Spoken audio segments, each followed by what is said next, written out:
All right. Thank you so much for tuning in to this episode of the Kimchi Kids podcast. Today, we have the pleasure of welcoming two incredible chefs, both hailing from Washington, D.C. They're here in Chicago for the James Beard Awards. I want to welcome to our show today, Best Chef nominee and Emerging Chef nominee, Angel Barreto, and 2020 Best Chef nominee, Danny Lee. Thank you so much for being here. Thanks, guys. Thanks for having us. Welcome, man. We'll start off kind of since we have both of you here, just to keep it pretty brief on a little bit of history about where you're from, where you were raised, how you got into cooking. Danny, why don't we start with you real quick? Sure. I was born in Washington, D.C., and then raised just outside in Northern Virginia. I think every Korean American kid will have a similar story of, their mom always cooking at home, developing your palate, with your mother's cooking. You always think your mother's cooking is the best. Yeah.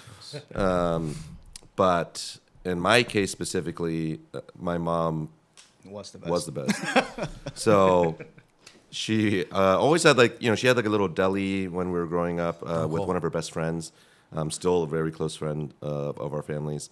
They bought this really kitschy deli in Old Town Alexandria from another couple. It was called Piccadilly. So, but it was spelled not P-I-C-A, it's P-I-C-C-A for some reason. But all the sandwiches were named after it was like the Prince Charles, the Lady Di. It was bizarre, just random pictures of London inside the deli. But they did really well. But they would roast all the meats in our home kitchens. Everything. So so basically I grew up and there's always roast beef in the oven. Wow.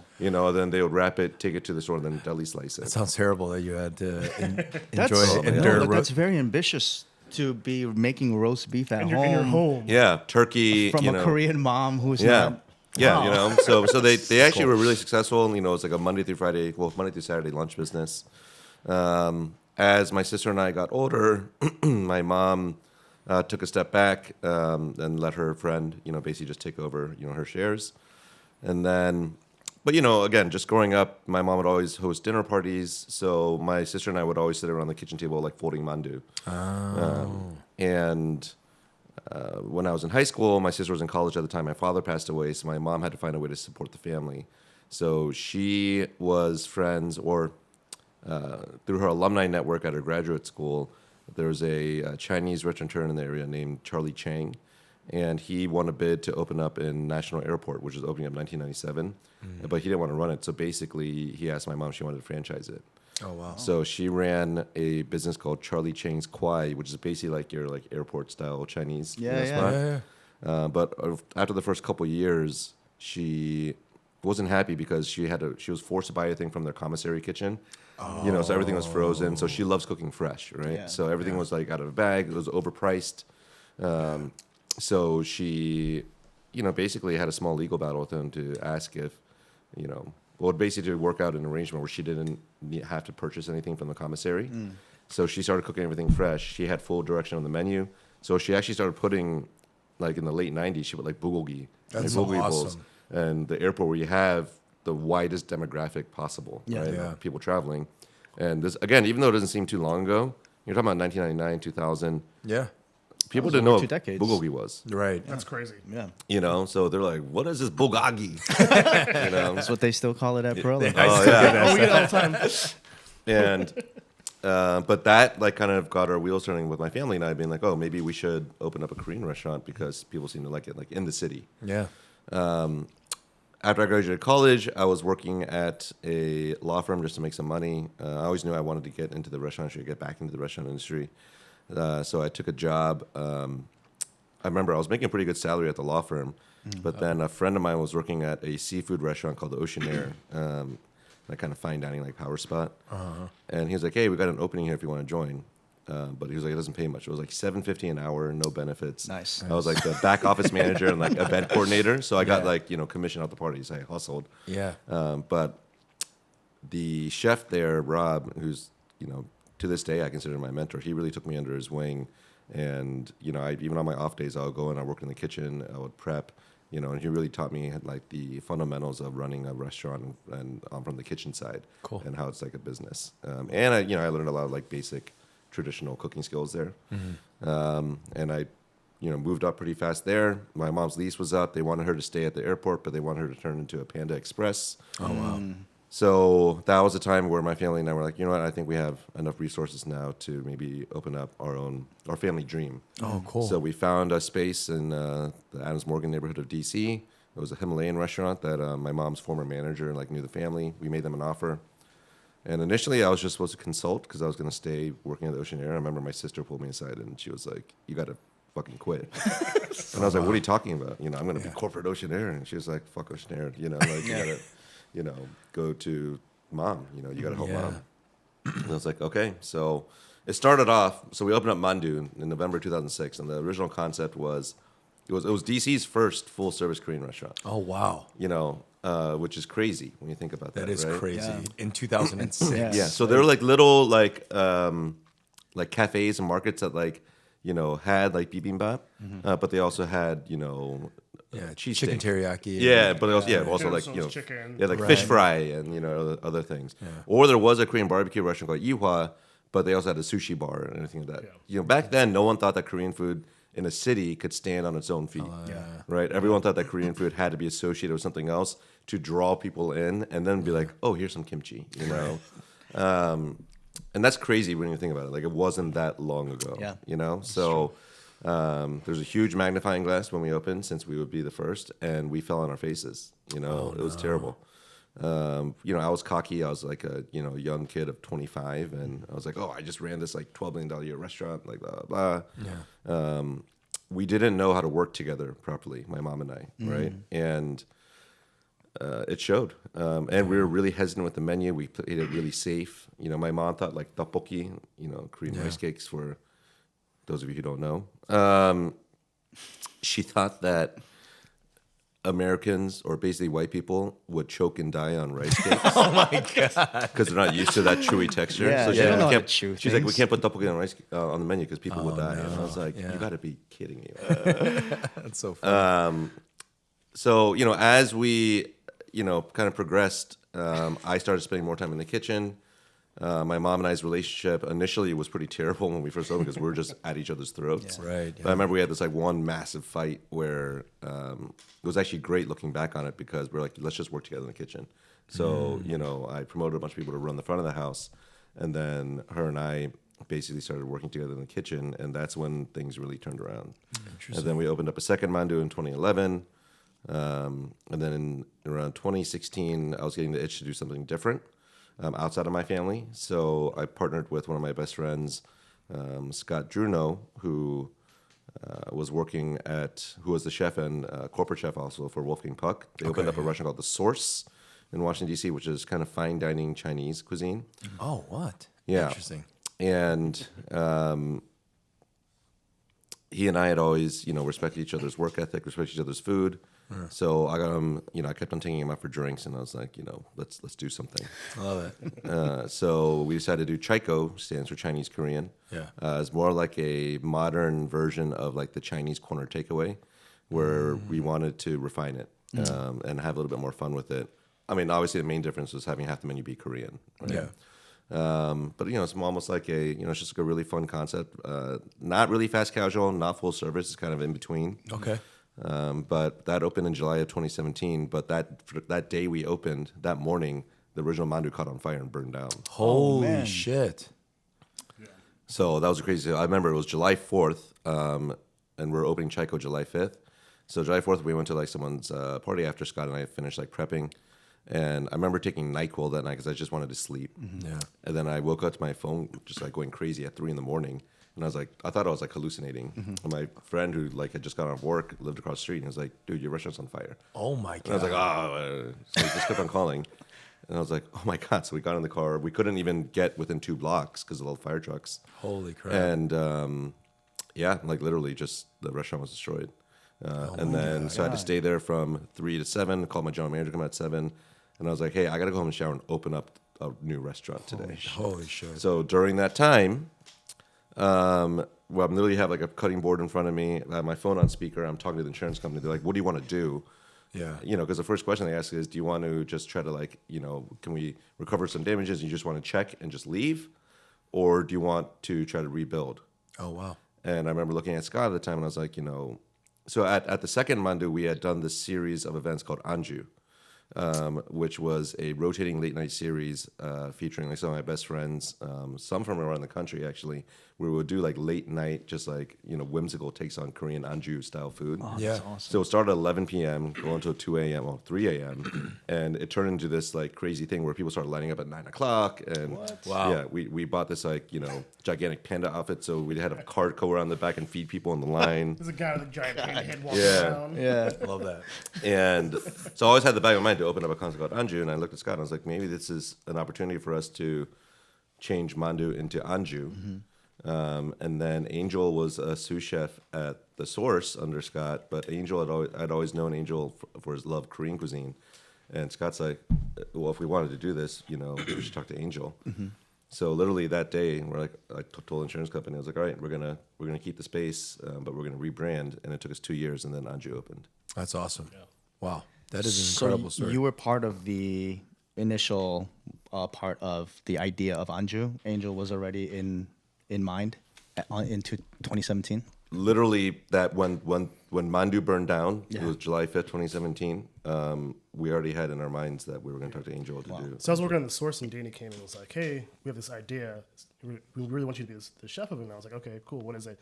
He's like, "We want to open a place called Anju." He's like, "We would love for you to be the chef." And I was like, "Easy." Yeah. Were you aware, or were you a frequenter of his restaurants prior to? Yeah, like I would go to Mandu occasionally, like have dinner and stuff there. But Danny would also do events and stuff with us, and he would hang out. So that's how I kind of got to know Danny. Cool. We did an event called Koshan, and I had a chance to like do some Korean dishes and stuff. And his mom and him came and tried it, and and it's kind of fun. Yeah. Well, let's back it up for you.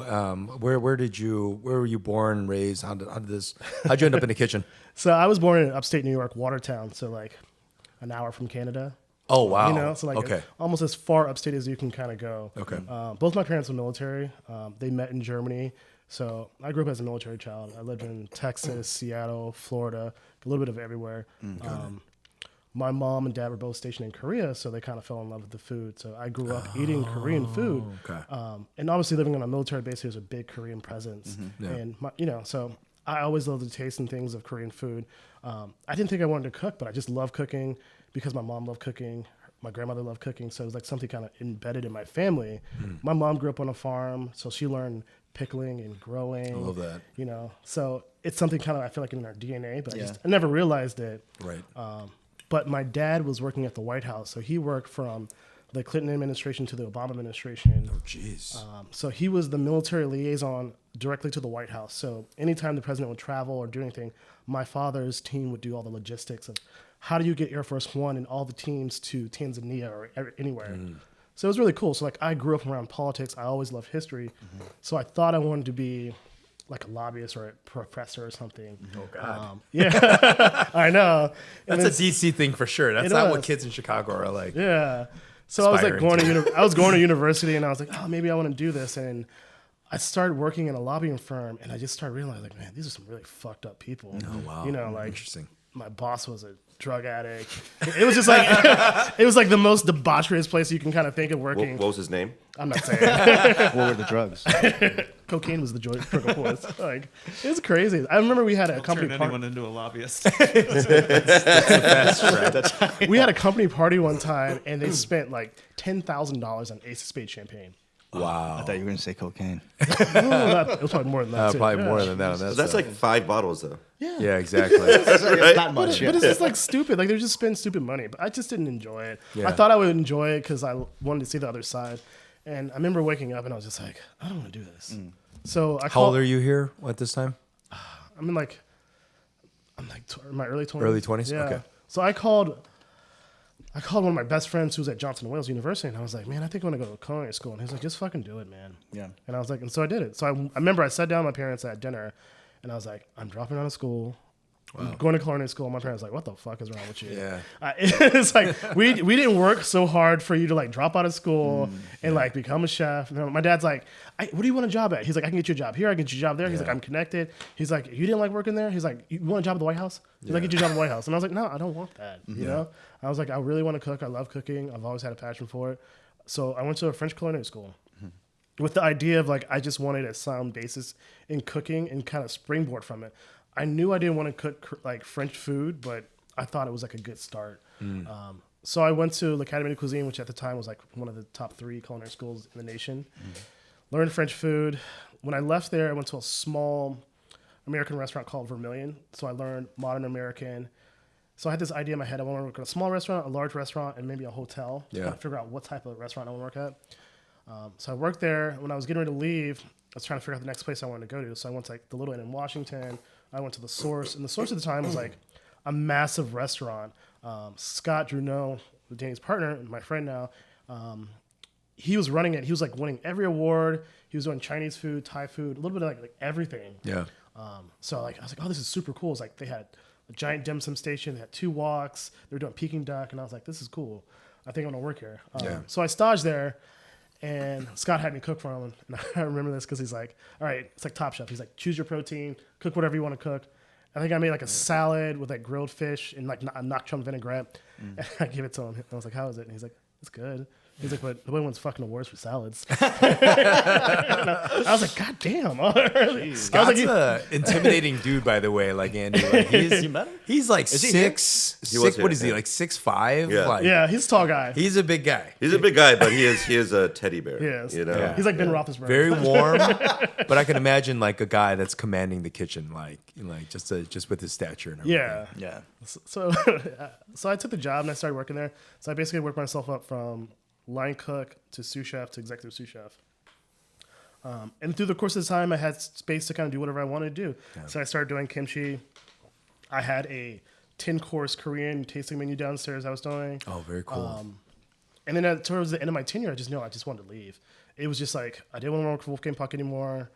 It was just like something about it. I was like, I want to leave. So I went on a trip to Europe, took a break, and basically when I came back, I hit the ground running to start coming to Anju. Oh, that's awesome. Yeah, so Angel actually started with us The Chico. as we were about to open up our third Chico actually in the DuPont Circle area of DC.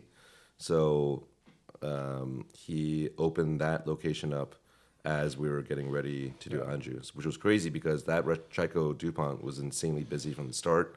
It was a really tiny location too. Insanely small. But we were also starting ahead on kimchi production for Anju at the same time. So in that tiny kitchen, every single day I was making kimchi, and it was just like crazy because there was no space. So I just had all these like little boxes, like making kimchi and storing it, and then working on other recipes and stuff as we trying to get ready to go because like stuff kept getting pushed back.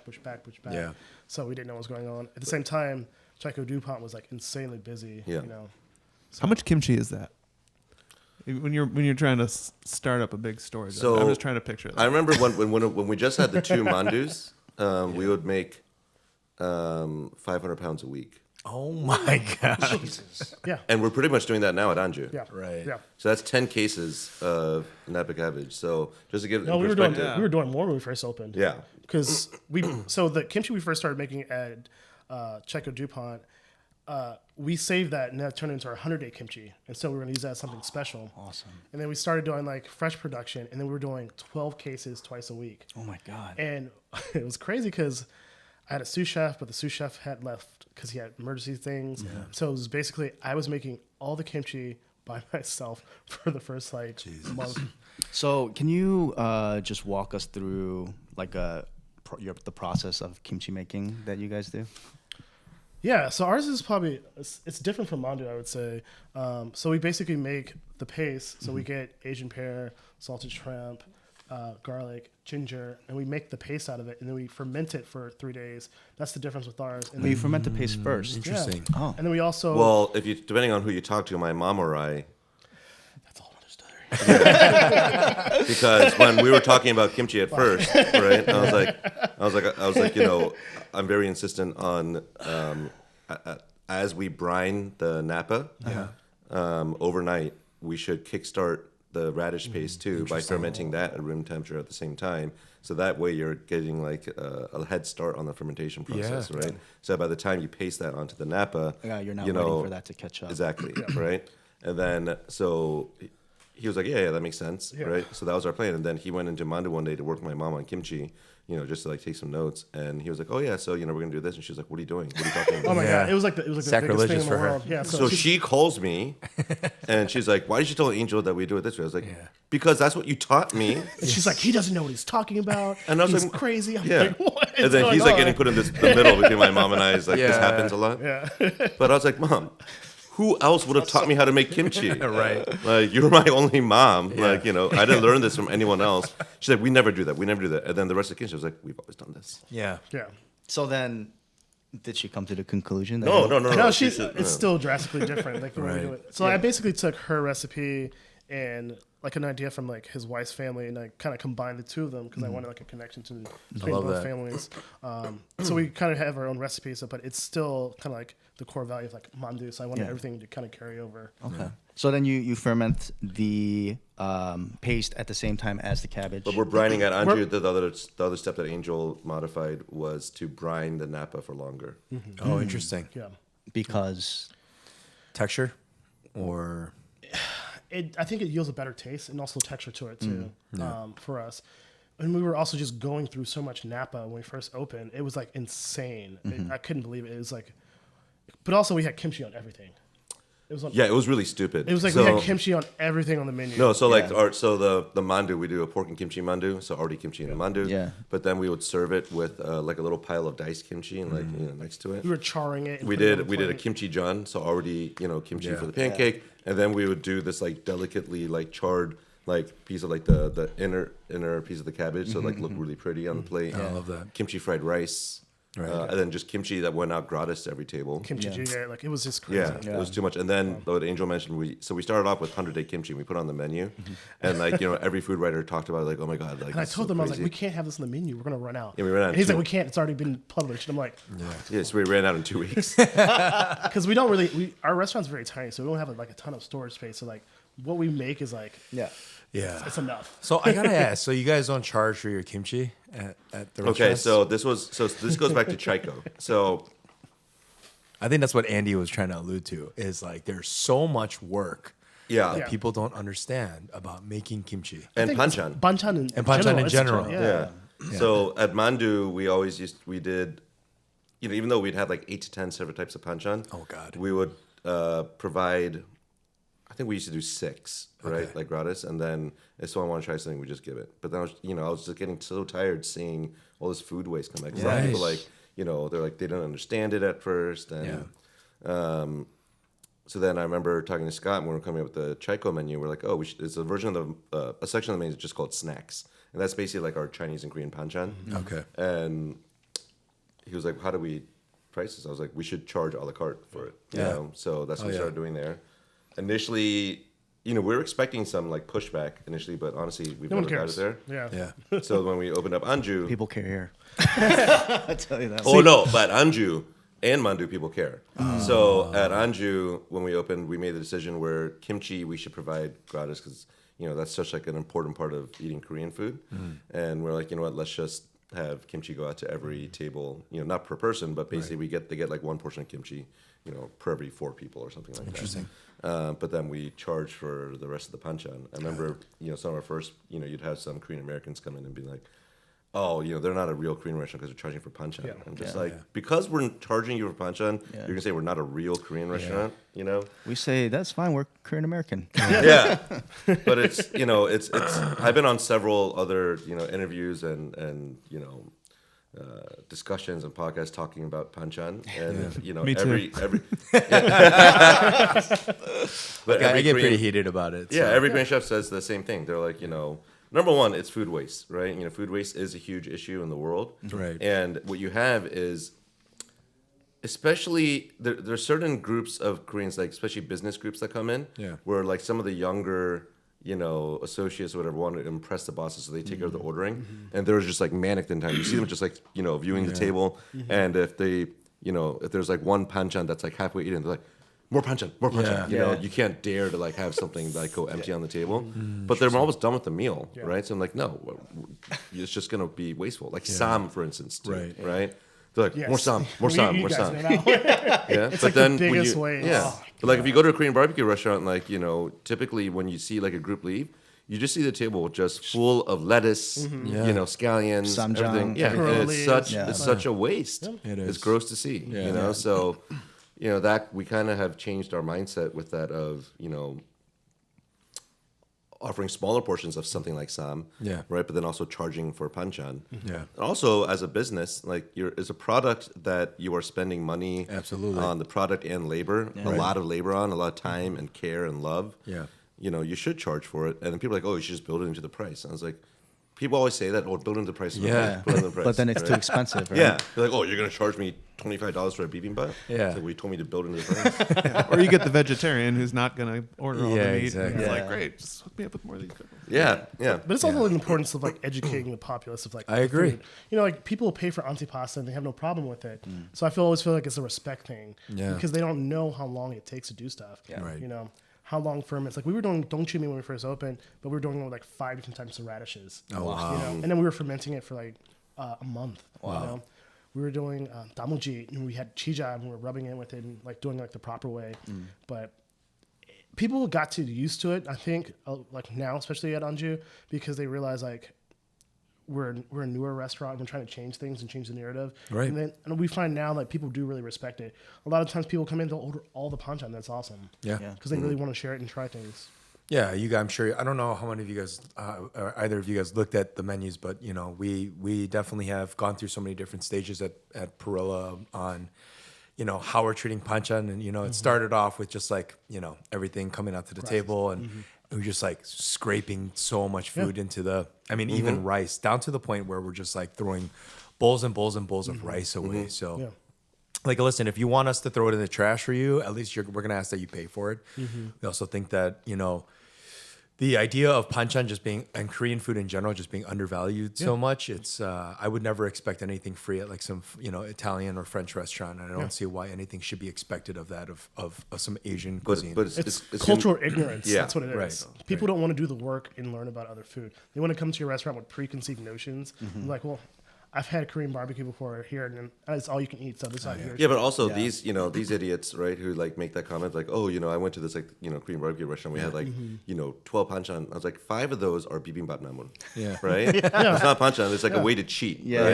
yeah. Like literally, I'm just like, do you not realize, and they order bibimbap too, I'm like, do you not realize that 5 of the panchan you see in front of you are all in your bowl that you're eating right now? You're having some chick namo on the table. Yeah. Right. No, for sure. It's so disappointing, especially because we know what work goes into it, right? And to see them just like initially we offered it for free too, and it was too much. It was like we're going through so much panchan, and we're just like.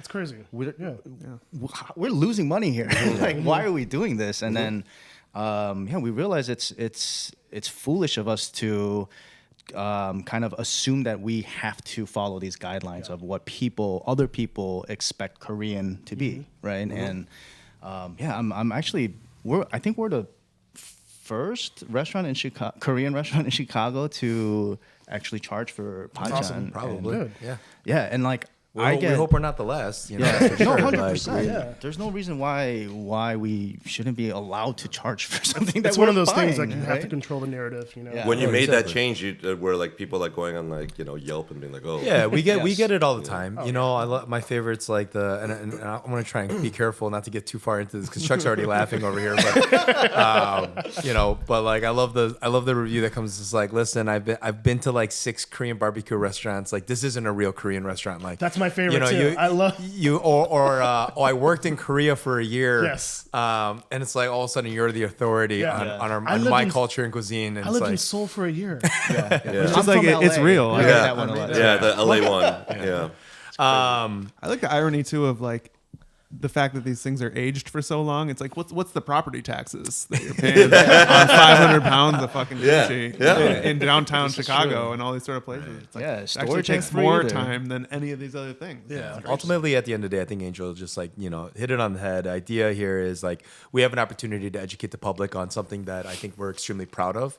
And I think like with the pride on the food, there's a price on that. And we Absolutely. will hope that people understand it. And for what it's worth, like we we get both sides of it. We get people that come in, they see that and they're excited about that. They really do. Like we get Korean Americans that come in the restaurant and go like, I love that you guys do that. I respect that you guys are, willing to kind of get bloody through the wall, like and put a price on that because it deserves it. And so Good.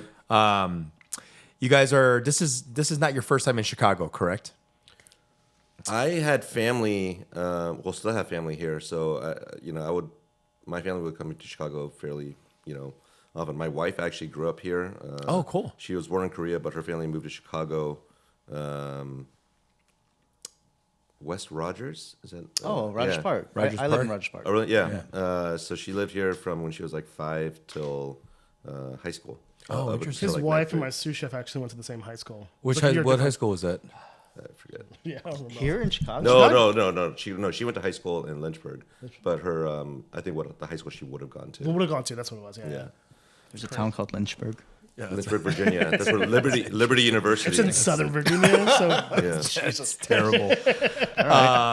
And Angel, you said you two were telling us before the show started that you got family here. yeah. My dad's Amsterdam. entire family lives here. So originally they lived in New York, and then they migrated here. So my dad went to high school here. My cousin lives here. He has a barbershop in the city. Like he cuts hair for the Chicago Bulls. Oh hell yeah! Yeah. Very cool. My other cousin, she lives in the city too. She lives in Lincoln Park, and my grandfather lives in the suburbs.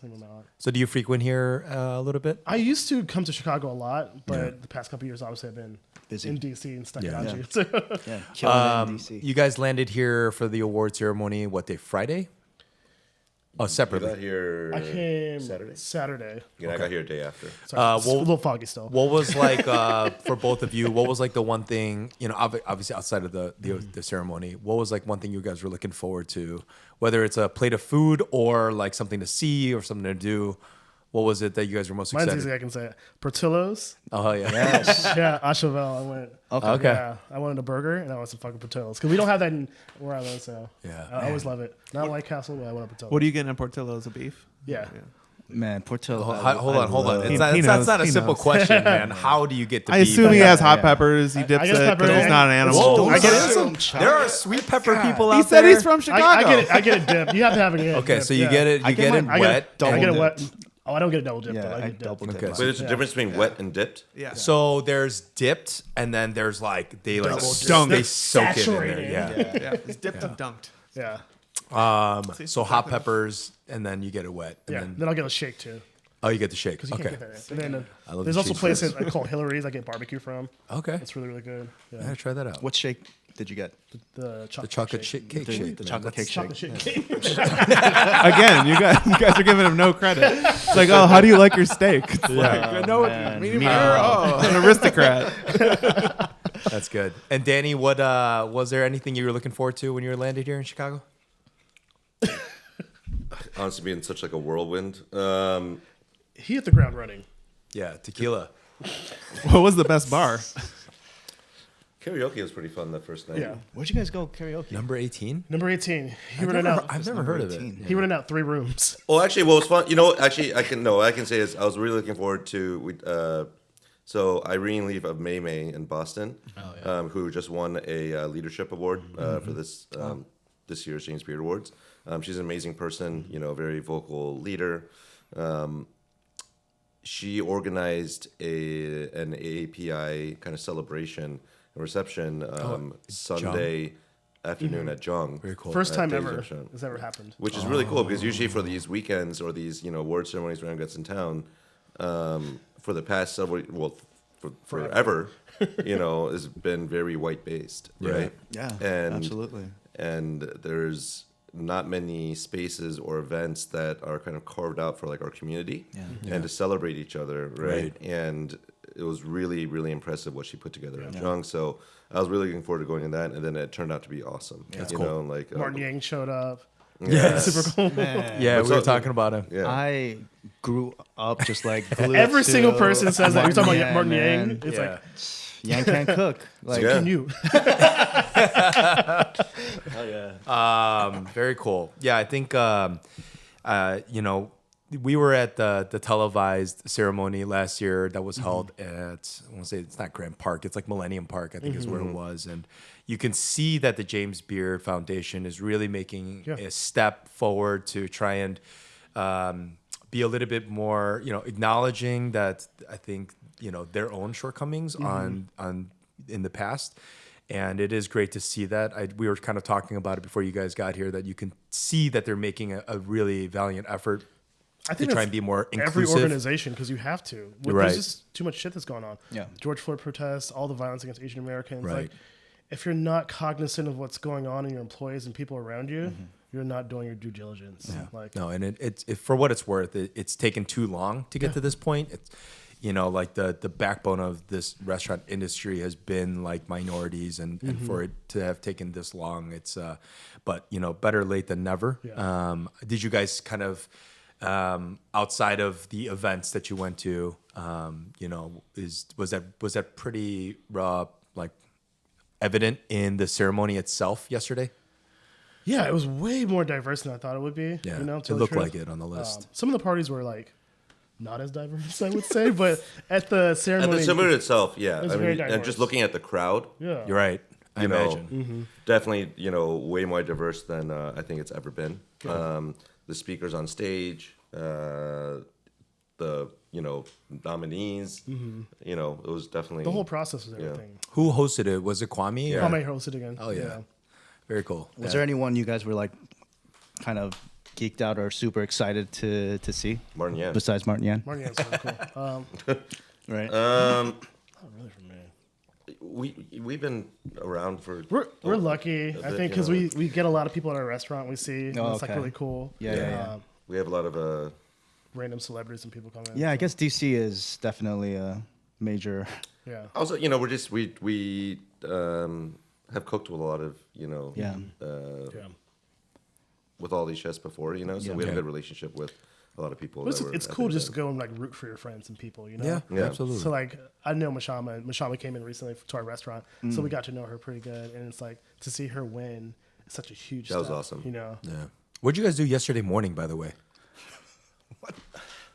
Well, I'm just curious. There was Oh, yeah, there was yeah, a big yeah. event. Oh, Monteverde. Monteverde. Yeah, I didn't go to that. No, We yeah, were there. I We wanted- were looking for you Yeah, guys. we I was at Triple Crown getting dim sum. Oh yeah, shout out to Spencer. we were talking about going, but then and I remember I felt bad because I told Sarah I would go too, but then we did karaoke the night before till 6 a.m. 3:30 in the morning yeah or something like that. That's something exactly You saw what some I guy told getting hit by a Andy. car. And then was oh my god, He saw like some guy getting hit by a car at the karaoke. Oh my god.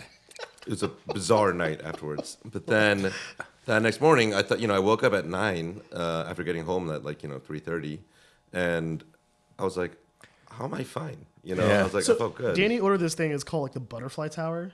And he's like, yeah, I want that. It's like a bunch of shots. And so it comes into the karaoke room. It's like 36 shots of tequila with a fucking sparkler in the middle. And he's just like a kid. He's like, yeah, that's what I want. Oh man.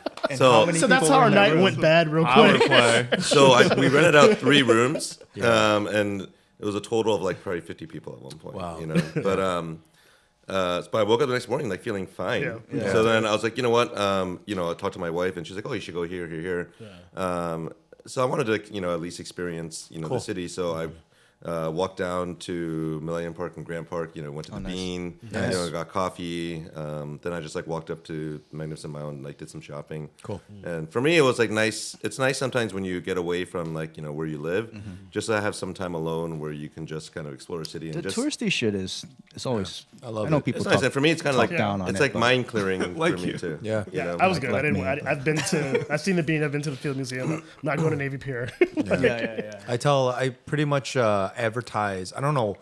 I feel like at this point I should get a commission for all the ticket sales, but I literally walk around my dining room 5 nights a week, and I'm advertising the Wendella Architectural Boat Tour. I don't know if you guys have taken that. Scott was talking about that yesterday. That's a good one. I've done that one incredible. too. Okay, it's one of the best things you can do in Chicago. Yeah, so Scott big told me shout out to five Wendella, too. separate times yesterday. He's like, you should do that. And you haven't done it yet? No. Oh, you got to do it. Because Yeah. it's just cool because you guys have a lot of Mies Vanderbilt architecture here.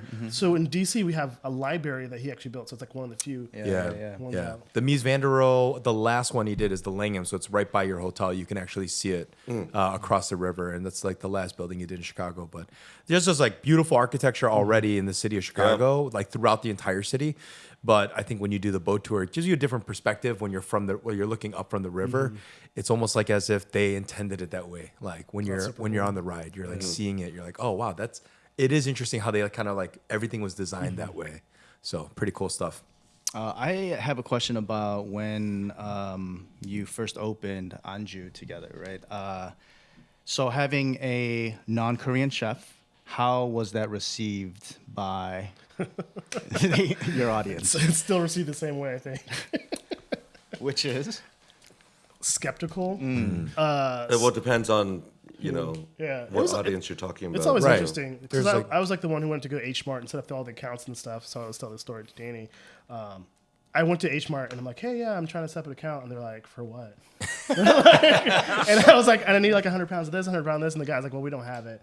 And I was like, what? And it's like, he didn't want to sell me product because Yeah, he didn't. but then my mom and I walk in, Yeah. and they're like, oh, hey. And we're like, this is our chef of Anju. And they're like, oh. So it's like always this weird conference. But I also think it's like an educational thing because like to show people, like you never ask like someone who is white, oh, you cook Italian food? Are you Italian? Yeah. Oh, you cook Mexican food? Are you Mexican? Yeah. No one asks that. So it's like, I think it's just like a conversational thing to change. So I always use it as an educational opportunity to tell people, it's like, you can do whatever the fuck you want in this country, in this world, Yeah. We're not monoliths, You're not Right. bound to your diaspora. You're not bound to your family or whatever. Yeah. You can do whatever you want as long as you put in the work and you try to learn, right? Yeah. Were you prepared for kind of, if any, the backlash that came with? It wasn't too much backlash. I think it's just mostly kind of like rude comments sometimes you get from people. It's just ignorance, So, unfortunately, living in this country during these times, that you get like accustomed to that. Yeah. So our general manager is white. Yeah. So not only is the chef non-Korean, like basically our two partners are not Korean, right? Yeah. So Eric, our GM has worked for me since the Mandu days, right? So he's worked for me since 2011. And he has gotten the same comment over and over and over again. Like people will walk into the restaurant, some Koreans, and they'll see me like in the kitchen or whatever, and they'll just ignore him and like walk. Yeah. And, like, But the crazy thing is too, it's not like people coming from Korea, strangely enough. Yeah. Like they're very receptive to what we do. Like we've had some like the largest corporations in Korea have parties in our restaurant. And they love it, love what we do. We get like really weird comments from like young 20-year-old Korean Americans. Oh, interesting. Yeah. Which Yeah. you think That would is be opposite. weird. But Yeah, that's it I is. think that's but like Korean Americans, well Koreans in general, I think are I think it's just a lot of the way we have been raised. There's a lot of jealousy, right? So you get those comments where like they see like a Korean restaurant be successful or get some notoriety, you get a lot of press, right? Yeah.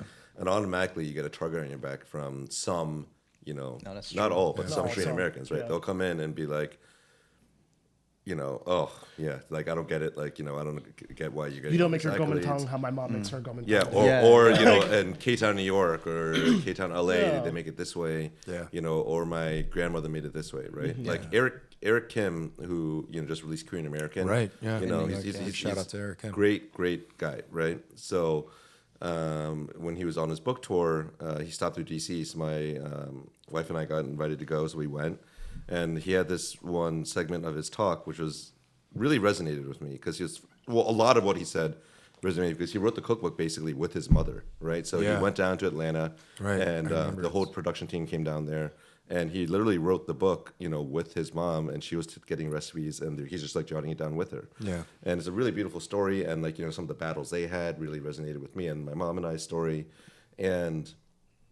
but what he said though was as he's been kind of rising in popularity, even before the book came out, he was doing some Korean recipes for the New York Times, and he would get all these haters on social media and on the Times comments being like, this isn't a really Korean recipe, or I can't believe your mom taught you it this way. Yeah. My grandmother did it this way. And when he told that story at the book talk, he was like, I'm just getting so sick of these comments where I just want to be like, well, fuck your mom. And I was like, oh my God. That was Thomas's move on one of these discussions. He's like, well, hey, go eat at your mom's house. Love it. No, I heard him on in an interview kind of touch on that point, and it's just so interesting that like people, it's just like, what is bulgogi, right? Even we were talking about bulgogi earlier, right? Bulgogi has so many different definitions to like so many different Koreans, right? Styles. And So it's regional too. It's different. Yeah. Right, exactly. And whether it's beef or pork or right, I mean, idea of that dish, it's thousands and thousands of different ways. And so it's always just funny to me, just going back to that it's like the person that didn't grow up Korean has like the authority to be like, Yeah. this isn't bulgogi, This you is know, not how and it it's should like, be. Yeah. but that's really cool. I think it's super interesting also that you have some history with Korean food. Can you kind of touch on like what was your mom's like, where she fell in love? Did she ever share that story with you? Yeah, so my mom, she was in Dongdaecheong, and then she was also in Seoul, and she was in Busan. So she had a friend, and they would just go out and eat. And this was actually the first place outside of the United States my mom went to. My mom came from a very small rural uptown state in like New York. Like it was a small town. So when she left the country to see like Korea and Germany and places, it was crazy because it was like eye opening. Right. You know. So for her, she was like trying to eat everything, try everything, and just take in as much knowledge and stuff. So she kind of fell in love with the culture, the people, and the food. So that was like kind of the main thing she took back when she came back to the United States. So it kind of just stuck with her over the Yeah, years. it was great. I mean, I think anytime you travel somewhere that's not where you're from, like I remember the first time I traveled outside the United States, you know, it's super impactful because it's like something you've never seen. It's something new. So it's like it's tactile. You're there. You're touching it. Yeah. Also, the food is just fucking delicious. Like Yeah. I tell people all the time, it's like the thing about this food, like the way I mean, you know, you guys are stuck, you know, usually in the kitchens and whatnot, and I always tell Andy, like I am the one that gets rewarded the most. Like I'm at the table and I see their reactions to their people. reaction when they're Yeah. just like, what the fuck? This is incredibly delicious, right? Yeah. And I think it's like we were talking about this earlier, and I just feel like Koreans, like first generation, whatever you want to call it, immigrants, and then first generation or children of first generation immigrants, like my friends that are here.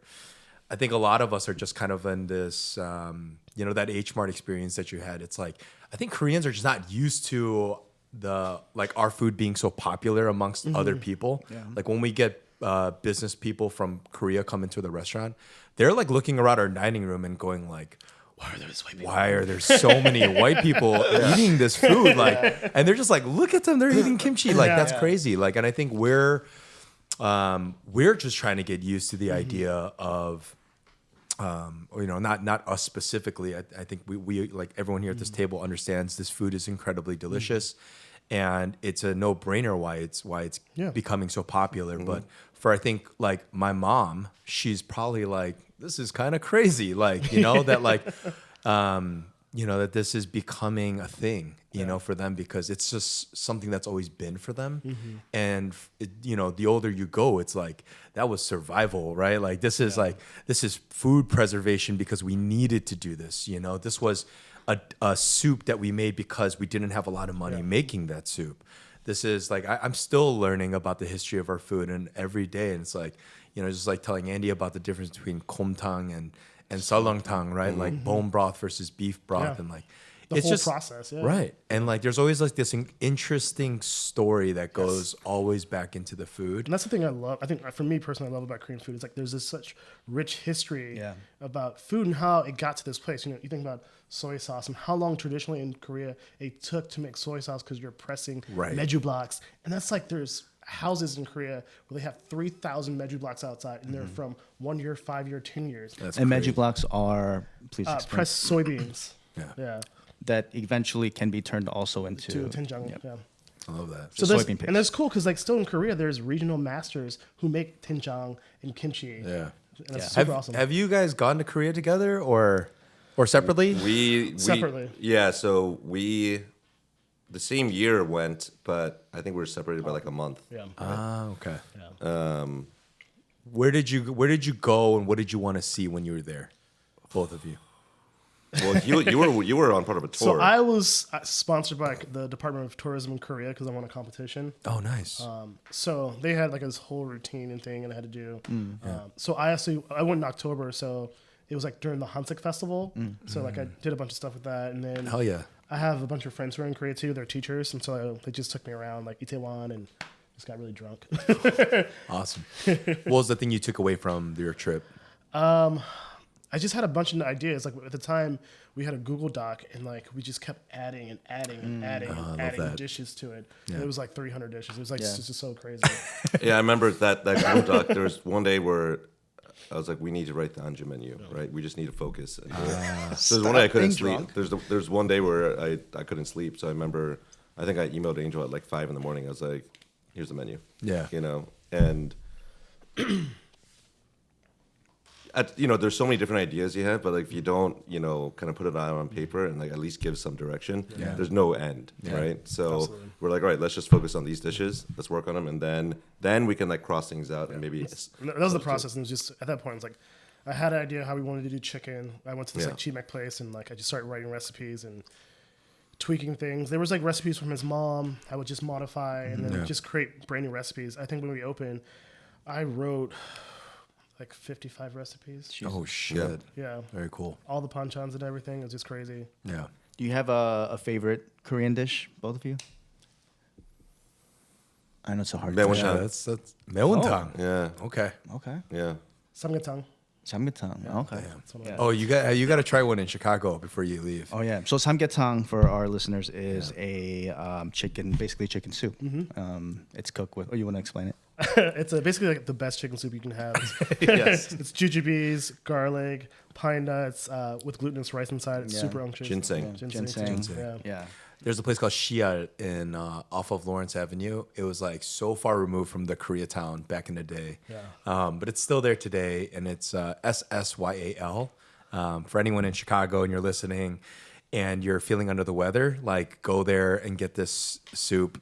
It will heal you. Yeah, it Right really off. does. Every time I'm sick, I used to live not too far from them in Avondale, and I would go there like at least like once a week or so. Danny was recently sick too, so he was eating. Yeah, like check it out though Brought if him you back guys, whether this trip or the next time you're back in town. It's incredibly delicious for samgyetang. Oh yeah. Yeah. I just want to briefly talk about also how incredible your restaurants are in DC and the accolades you guys have gotten. I was just reading and it's like A lot. yeah, there's so much. Especially with Chaiko, it says that you guys were hailed one of the most important restaurant openings of that year. Can you elaborate on that and why? Chaiko was before we opened up Chaiko, we thought we'd be, pretty busy, but we were also like scared shitless because there's a lot of pressure when you take two chefs that have a pretty good following, right, and combine them to do one concept. Yeah. People are going to expect a lot, Yeah. right? They also didn't know that we were going to pick like this really tiny space on like on a block full of like drug addicts basically. Okay. He's not joking. Yeah. And open up this like restaurant Yeah. where it is stainless steel picnic style seating, Yeah. and like a 4-seat counter and like really loud music, very little decor, right? It was just about the food. Everything comes out on metal trays, metal bowls, no bar, Yeah. right? So if you ordered like a gin and tonic or like a whiskey soda, you get an airplane bottle of like that whiskey and a cup of ice. No shit. I love that. So we didn't know what people would think, right? Yeah. And fortunately, it really resonated, and it kind of exploded from there. So that first year we opened up Chaiko. Chaiko got nominated for Best New Restaurant in the Country for the Beard Awards. And then we started getting all these like crazy reviews that you never saw for a fast casual, concept. And that's what kind of, but we always had the plan to scale it, Yeah. right? So San Diego was the second one, which, I know doesn't make sense. Yeah, how'd you guys but decide on Yeah, why the San opposite Diego? side of the country? yeah, we Just make it easier on yourself. That's another discussion. That's a whole nother story. But so much like hey, we're in Encinitas, North County, San Diego, and actually, it's that store is doing very well right now. That's awesome. And then we opened up 3 more in the DC area, and Jeez, through congrats. there we have. It's kind of crazy where Scott and I were on this call like the other day, and we were just talking about like how many employees we had, and we're just like, when did that happen? Like it just seemed like it was just like overnight. Yeah, you know? yeah. That's cool. Because also like when the pandemic, kind of just like stopped time. Yeah. It's like the Avengers movies, like the blip or whatever they call it. It's just like, what just happened? Yeah. Right. And now that everything's like kind of back in recovery mode now, you kind of forget like what took that. It was basically 2.5 years of our lives that just like went like that. Yeah. And it's been crazy. But then when Anju opened, same thing. Like again, we were all scared shitless. Also, we didn't have many teams, so there's several nights where it was literally just like Angel and I in the kitchen, with maybe one cook, and just time and time again. Jesus. And we just had our heads down and we're literally working the entire time. And then all of a sudden, like the first reviews came in, and we're like, wow. Like, this is crazy. Yeah. But then, Never really had time to kind of listen to anything or think about it, because literally it was like putting out fires every single day. You know? It's like, this is going wrong, this person quit or whatever. But then we had all these plans to do, like, I was talking about this last night. Like, the Anju has never, even pre-pandemic, we never got Anju to the point where it was really supposed to be. We've what it was never really supposed to operated be. 100%.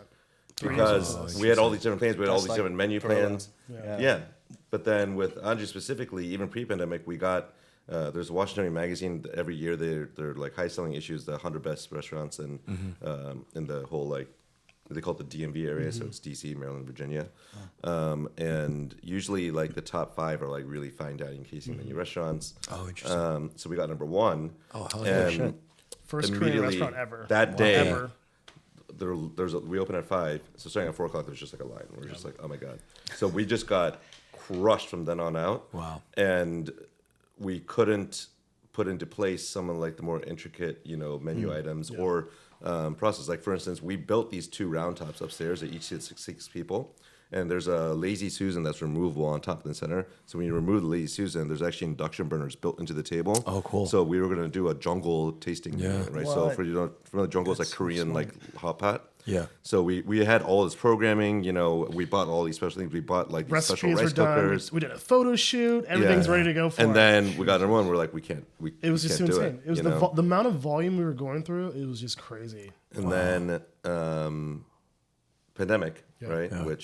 And then now that we've been open for a bit after the pandemic started, we started doing takeout, and now we're like this like awkward position where we want to stop doing takeout so that we can reopen like one section of the restaurant. Yeah. But you can't. It's so profitable. Yeah. It's crazy. Like, I want to do like more dishes that have like a little bit more touches on the dish, but it's like we don't have the space currently. We don't have the the staff. Right. It's just like so many like small things to it right now. But Because like we always like text each other like back and forth like or like on Instagram like we'll like shoot over ideas like oh man like we should come up with this dish or do something. Yeah. It's actually really funny because there's several times where he'll send me a dish or I'll send him a dish and we're like and we all have the same idea. thought like, about it. Like my sous chef James and like we're all talking. It's like it's so crazy sometimes. Yeah. How our brains think. But we can't like we're like oh man that's a good idea.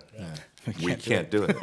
Like so even now it's like hard for me to put specials on the menu because like I had to really push myself and like come in super early and do it because otherwise it just won't happen. Yeah, no, I'm very much in the same boat where it's like we already work full time, but then in order to start creating and doing all this research and R&D, like it takes more time. Yeah, So absolutely. it's just you really got to stretch yourself.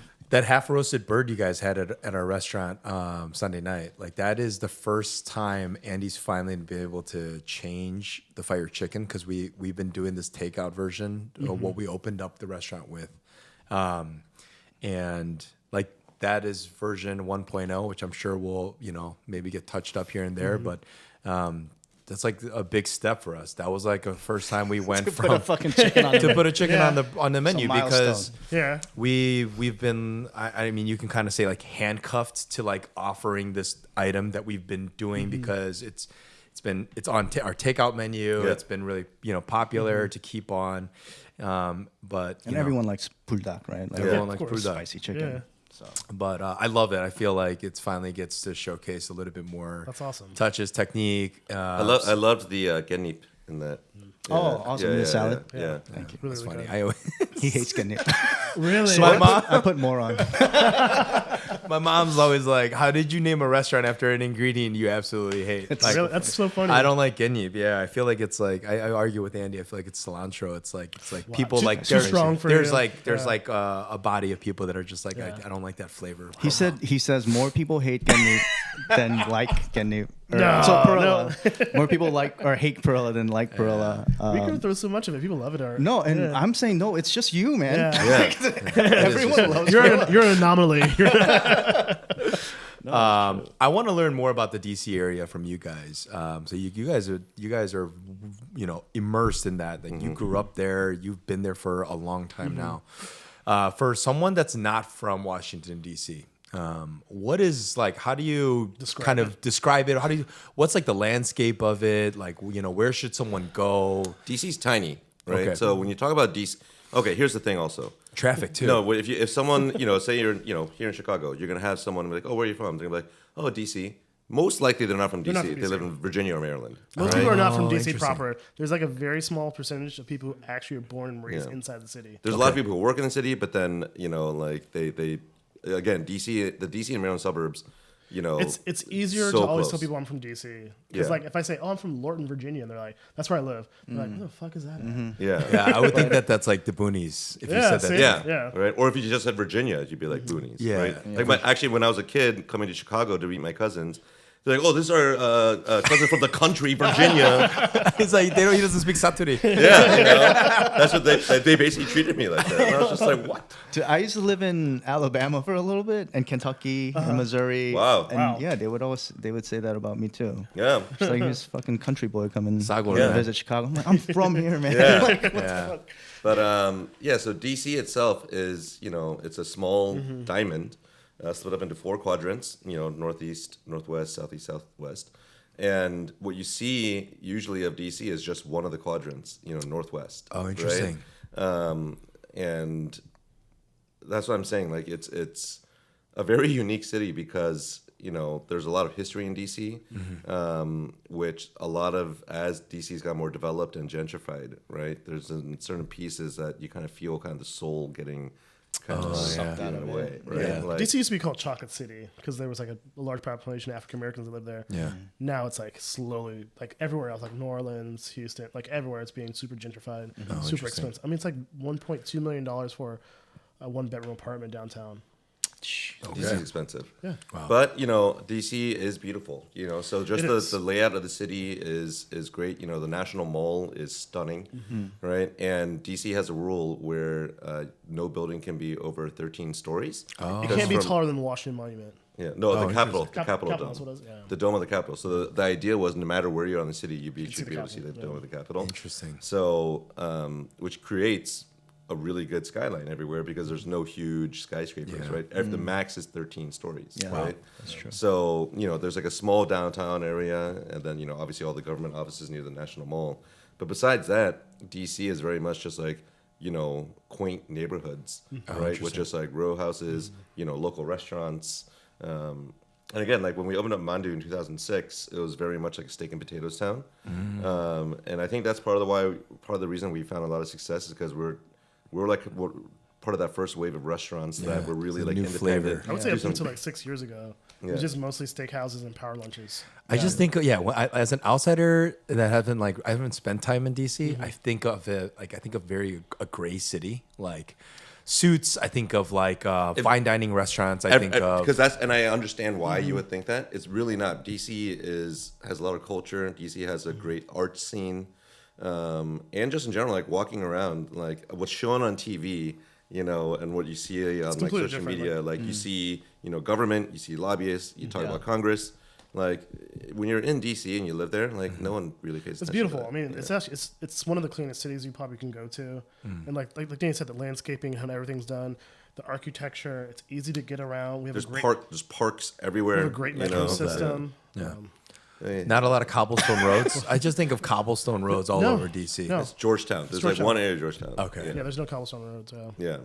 No, it's a very, very. I mean, I'm like I will defend DC to like the day I die. Like The food, I love DC. The food, the food in the city now is like awesome. Like there's Malaysian food, There's Laos food. It's so super diverse now. You have the best Ethiopian food in the nation is in DC. Really? Eritrean food.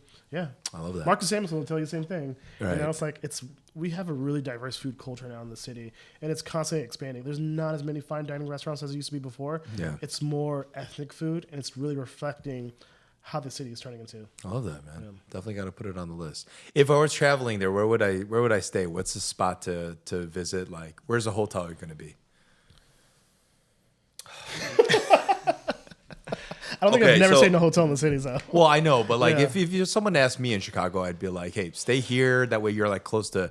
You can go here, you can go here, you can go there. It's like, what's a So good DC central is spot? tiny. DC is tiny, right? So it doesn't really matter where you stay because you can Oh, get okay. like anywhere Everything's pretty like fast. 5, But the 10 traffic's minutes. horrible there in It's DC, only right? in rush hour, but after that, you're good. Okay. Yeah. So there's a Line Hotel in DC now that's in Adams Morgan. It's a really stunning lobby, right? So that's where a lot of people like to go and meet. It's a Korean hotel, right? The Line? The Line? No. So the Line was in LA. They have a line in LA. Yeah. And people thought it was a Korean brand because they partnered with Roy Choi, to do the bar and the And they also restaurant. partnered with Kirsten in Austin. Yeah, Yeah. so she still has her restaurant Arlo Gray down Yeah. there. Yeah. So I just thought it was But cool. she doesn't cook, Kristen doesn't cook Korean food, but Roy did like a whole Korean concept, not just with the restaurant, but with the bar. Okay. He's no longer there anymore, so I don't know what the food programming is there, but yeah. Yeah, I just assumed. No, the Line ignorance. is like a pretty big, there's kind of this emerging sector of the hotel industry where they're doing like more like boutique, lifestyle hotels. It also used to be like a church too, so it's really cool when you go inside because they took cool. the organ and they took it apart and turned it into a giant chandelier. Yeah. So And that's a pretty good central location to stay at. If you're Adams there. Morgan, it's not central. It's not central, but it's a good area. It's close to a lot of it's close to a lot of things. Yeah, I mean, like it's weird for us to talk about Airbnb. hotels. Yeah. Can I quickly? I know you're involved with a lot of community work and things like that. I think one especially that I saw was Embrace Race. Yeah. Do you want to touch on that or elaborate? or Yeah, talk I'd love about- to. So, back during the beginning of the pandemic, starting with the George Floyd protests, Angel and I specifically would talk a lot just about, I think we just needed to talk and kind of heal our own, spirits just by going through what was happening all around us, especially in DC. It was a trying period, there's a lot of depression going around, and it really helped for us to really talk things through just about our society and race and what we could do within what we can control, right? How to combat some of these issues, right? And like in our little micro environment of the restaurant in our business, what can we do, right? And then when the rise in anti-Asian violence started happening, that created a whole new, set of issues. I personally had several things happen to me. My wife had some, things happen to her, unfortunately. It was really touching home. And then Atlanta happened, right? So we wanted to do a dinner at Anju to raise money for, some group that was trying to combat, hate. Right. But what I didn't want to do was focus on a specific race, right? Because I started to go down these dangerous rabbit holes late at night where like the Asian American community was attacking the black community. The black community was pointing fingers at the Asian community. People started talking about the LA riots again, right? Yeah. And I was like, that is ultimately, white supremacy working at its finest, right? It's creating divisions within us while we expend our energy blaming and fighting against each other while they keep on riding up at the top, right? And so it was really important to us to identify a group or a nonprofit organization that combated hate and racism as a whole. And Embrace Race is a group that does such that. So what they do is they provide resources to, parents, schools, teachers, counselors, to educate children at a very young age, on like anti-bias and anti-racist theories and work. And, so what better, method of stopping hate by raising our future leaders in that way, right? Yeah. We were like unanimous as a team as soon as he said it. It was like, we as adults are already jaded, right? Right. So it's hard to change our perspective, but if we're going to do anything, it's going to start with kids. And so we were immediately like, as a team, was like, let's do this.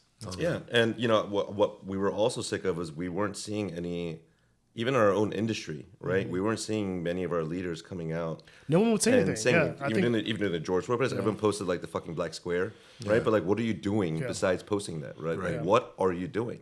Or they were like, oh, we're donating to this, group. I was like, did you even research that group? Do you even know where the money went, right? Or they would host a charity event and they wouldn't be transparent about, how the money was spent. And I thought it was crazy too, because if you have some chefs who are like, if you're cooking a food from another culture and you're not from that culture, you're not speaking out, I was like, that's kind of gross. Yeah. Yeah. And like, you're profiting off for someone else's like ideology, their culture, but you can't speak up for their culture. Yeah. Like, That's true. what are you doing? There's so much performatism, that And we you had saw. big Like, leaders too who were like not saying anything, like big name chefs, and I was like, what is going on right now? This is crazy. especially in the Asian, community, like they were not saying anything, right?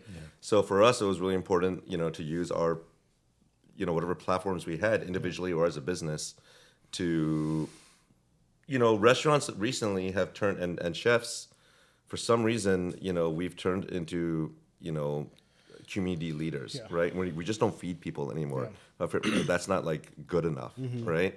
A lot of people, like regardless of what city or town you live in, a lot of people look at restaurants because it is a gathering spot, right? They look at the leaders of that restaurant to, in some ways, be leaders of the Beacon of community, light, kind right? of, And again, like we don't have backgrounds in social justice, right? Yeah. We don't have backgrounds in this, but we do have backgrounds in being good people, right?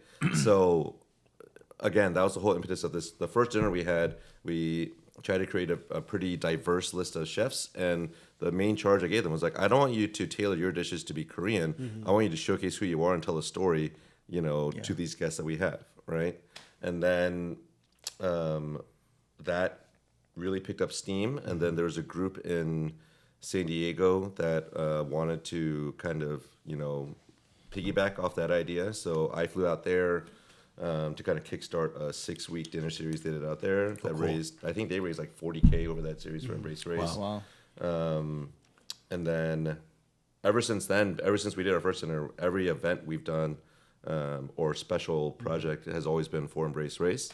And now they actually gave me the honor of being like, I'm one of the team members of Race. I'm like their culinary ambassador. Wow.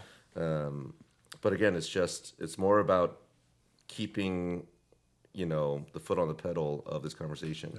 Like just because the news cycle moves on doesn't mean that these problems, and not just for the Asian American community, right? But for every marginalized, group, like there are terrible things happening every day, right? But instead, people are going to talk about, gas prices and everything else. Johnny Depp and all that. Yeah, where there's like literally, but there's literally, Johnny is a perfect example, right? People are focusing on Johnny Depp. That's important. Why, why people are literally like getting stabbed. I know. Yeah. So I think it's important for us to.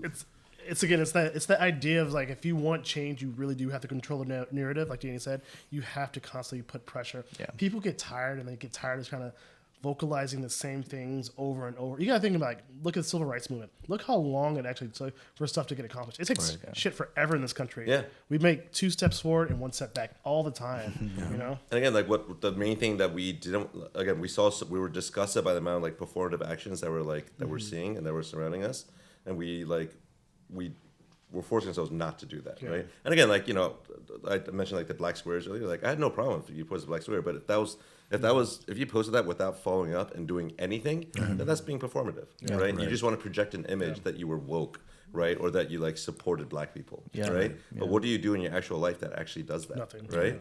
And for us, again, it was very important to keep that conversation going, and we to this day, I believe we are. Yeah. Can we do more? Of course, everyone can do more, right? We've always done stuff at the restaurant, and we don't always publicize what we do because we're not trying to do like acts of virtue. Like during the George Floyd protests and during the pandemic, we donated tons of like lunches and stuff to fire departments and people in need. Right. We were doing like 200, 300 lunches a week, just me and my sous chef and just cranking out food and giving it away to people. But we didn't publicize it because it's like, this is not what good people do. You're not doing it for like to post it on Instagram and tell people what you're doing. Like we donated money to the NAACP. We didn't post the check on what we did for NAACP. Like for what? Because you want people to say, "Oh, you're a good person." Right.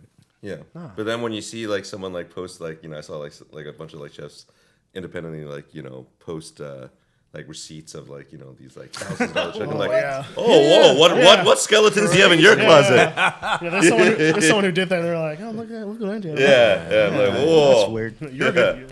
Great. For our listeners, if you want to find out more about Embrace Race, you can find them on Instagram, right? At Embrace Race. Yeah, there's also the website embracerace.org. Cool. Yeah. Simple. Very cool. What do you guys got going on for the rest of your trip here? I know you guys your time's running out. Sushi later. Where are you going for sushi? Well, he thought we were going somewhere else for this. Oh, okay. Yeah, so when I showed him where we were, he was just like, "Oh no, that's not near where we're going." So Tim and Jeannie from Kasama wanted to take us out to it's called like 312 Fish Market. Oh, 312. 312. Yeah, that's our boy Jackson. But they're also throwing a barbecue for their staff Yeah. today. It's a win or lose. We're gonna have a party. Yeah. Okay. She's like, we lost, so we're gonna have a party anyway. Yeah. Awesome. I love that. So we're probably gonna meet up with them. It's a hot day for a barbecue outside. Yeah. It's fucking On their patio. Yeah. Honestly, I think we don't have any plans. There's still a bunch of chefs in town that want to meet up, throughout the day to have a drink. But Yeah. When are you guys officially out of here? 5:40 in the morning. Yeah. Oh my God. Okay. Oh, tomorrow. Okay. 5:40. Yeah, 5:40. That's when your flight leaves. Yeah. What about yours? That mean, Not 5:40. why would you book a 5:40 flight ever? And I you're didn't. Like, oh, Someone else man. booked it for me, and I was like, I hate you. You gotta Shout out stay to up that now. person. I know, you're yeah, not sleeping dude. tonight. That's rough. 5:40, you just stay up drinking until 3:30. Oh, it's okay. When when I Yeah, flew here, only- yeah. my flight was at 6, and I was at the airport at like 4. So The only thing good about a 5:40 flight is that there's absolutely no traffic on I-90 at that time. Yeah. But I wonder if Maxwell's, if you guys are out and drunk, there's a place called Jim's or Maxwell Street Polish. Jim's. Yeah. They serve some delicious, dirty Polishes and hot dogs. Yeah. Gyms. Yeah. Jim's. That's where Phil went. Yeah. Okay. Phil's are. it's down by dark. like UIC on Roosevelt. So No, for sure. definitely a good spot. I could do that. You guys should have done that last night at like 4 a.m. That's Nah, we had We had Kasama. longanisa and hash Longanisa. brown Oh, sandwiches. yeah. Yeah, we were good. yeah, I'd And- take that over. Lumpia with cheddar cheese melted on top. A question for you guys, just being in the positions that you have and the experience that you guys have had, any advice that you would give out to young aspiring cooks out there? And then we can start with Danny. You want to start with? I mean, focus, right? Focus and work. It's not about. This is a life, right? It's not a game. This isn't like for show. It's not a vanity project. Like this is a grueling, but at oftentimes very rewarding, job, right? But if you're not 100% committed to it, and if your idea for this is just fame, right, or to post like pretty pictures of food on social media, you're not going to be cut out for it. I think that's the danger that we're seeing a lot with like a lot of new young cooks or aspiring chefs is that, they want to be, because I think in a way, the rise of like, celebrity chefs on the internet and TV has painted a false picture of what we do. The reality of like what it means to be a chef. Yeah. Yeah. And a lot of cooks want to be like in an open kitchen wearing like bright whites and like, delicately plating things in front of guests. Sure, like there are a lot of restaurants that do that, and it's fine, but they don't see like all the work that goes into it to that stage, but also all the work that one chef has had to do to get to that point where they know how to do those skills, right? And there's a lot of shortcuts being taken right now where you're seeing that in the skills, right? Where there's a lot of just like basic skills that I think younger chefs are lacking now because they just want to go straight into putting flowers on food. Yeah.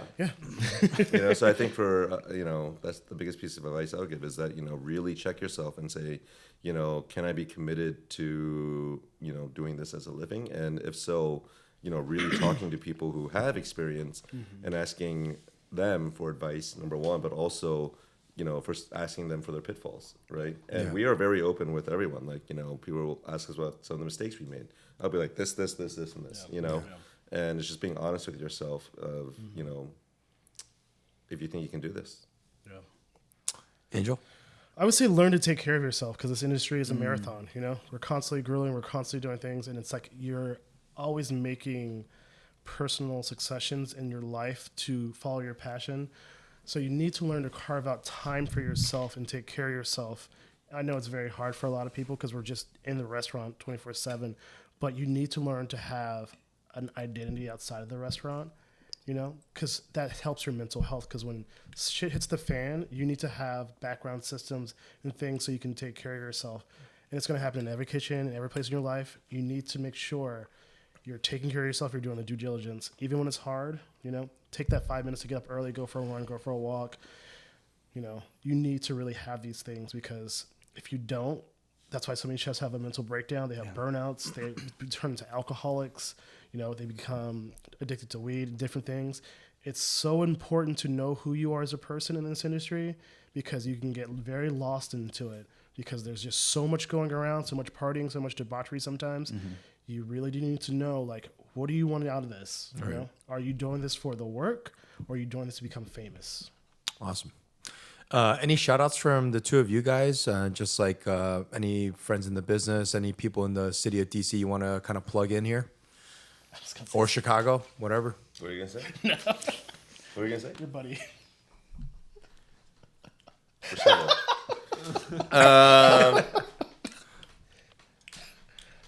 Sorry, our brains are still like. I would just say our team. I would say shout out to our team for holding it down, because the reason we're here is because our team is holding the restaurant down.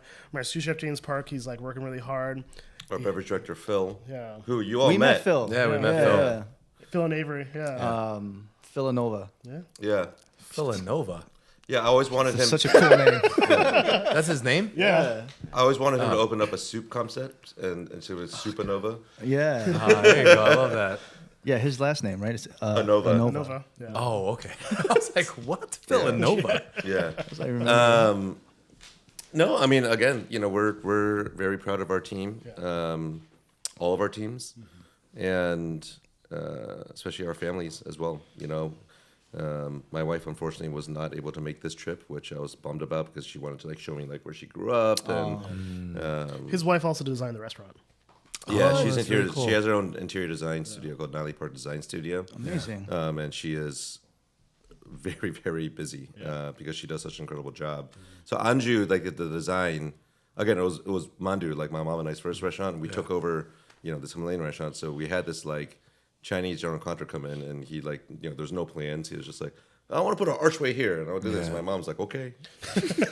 So we always had plans to redesign the restaurant, and then when the fire happened, Natalie was like, well, now we can really do what we wanted to, and actually, funny story about that. I remember my mom, I called her at 5 a.m. that day in the fire. I was like, all right, just brace yourself. I was like, Mandu burned down. She was just like, oh. She's like, is everyone okay? Finally. And I was like, yeah. And she's like, is everyone okay? I'm like, yeah. She's like, okay.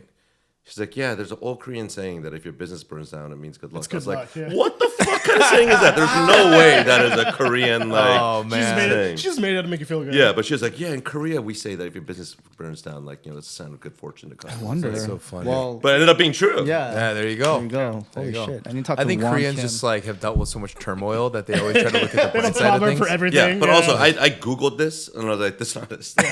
That's not real. But no, so when we redesigned the restaurant, Natalie wanted to make it feel really homey. I love that. And she, we met at the restaurant when it was Mandu, so she has a lot of history in that space too. So she always had ideas in her head of what she wanted the restaurant to look like and be, and she, knocked it out of the park. It really, it's not, there's no trendy design pieces. It just feels timeless. I love right? that. Yeah. I like Very that. cool. And if people want to find more information about your businesses, where can they find you at? So social media is probably the most important one. It's just Anju FRC, or our direct handles. Mine's just Daniel Lee DC. Angel Barreto. There's also, if you want to find out about all the company that Scott and I have, it's just tfrc.com. It's for the Fried Rice Collective, which is the name of Oh, that's so good. the umbrella company. That is so good. Also, Mandu DC, ManduDC.com. Chai, Yeah. Chaiko FRC, Chaiko Cali. Right. Yeah. Thank you. Check these guys out. Incredible to see forget what them. you guys are doing. You guys are obviously doing some incredible work inside the kitchen, but after hearing a little bit and learning more about what you guys are doing, outside of the kitchen as well. Super excited to come out to DC and check you guys out and experience some of the work and passion that you guys are putting out onto the table. So thank you so much for joining us today. No, thank you for having Thanks, us. man. Yeah. Absolutely. Look forward to seeing you in DC. I just want to say, Chef Danny, you've been a pioneer for Korean American chefs, and I'm serious. When we first heard of Chaiko happening, we were excited in Chicago. Yeah. That's awesome. Because that's like a concept that we fucking Wanted to want do. here, you know. Yeah, I told him. I was like, Oh man, this shit looks, and the fact that like our parents' generations are the ones who brought jangpong judgment here, right? Yeah. That's just like disappearing. It's in disappearing. Chicago. Yeah, I think there's, as our generation, got older, a lot of our parents didn't want us to work in restaurants, Exactly. right? So you're starting to, it's kind of sad right now, right? Especially you look at some Korea towns like LA and New York. And Some of those restaurants, when those older parents like retire, It's no one to take over. those restaurants are going to be lost. Yeah. Right, because there's no one to replace them. Yeah. Right, and so that's why I think there's a resurgence in the country right now with modern Korean cooking or like refined, progressive Korean. Yeah. Right, which is great. However, there needs to be that focus on our core The traditional. That Hansik vibe, flavors and menu items and dishes, because there's a place for all of that here, absolutely. right? And we happen to have a company, right, where we have a wide range of Korean restaurants, but there's a place for each one of those, right?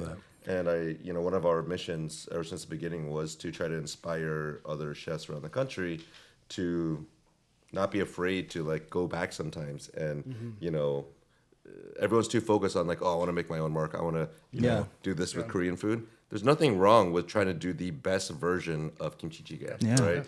Or the best version of bulgogi, right? Right. Just hold a tradition, and you're going to learn a lot from that, and you can really promote our culture. Yeah. 100%. Oh yeah. But also, Angel, I want to thank you for being so thoughtful and respectful with our Korean culture and our food, and being a very important figure in kind of the evolution of Korean food. So, Oh yeah. Thank you, man. thank you both for being here so much. Yeah, very nice of you. Awesome. Thank you guys. Thank you.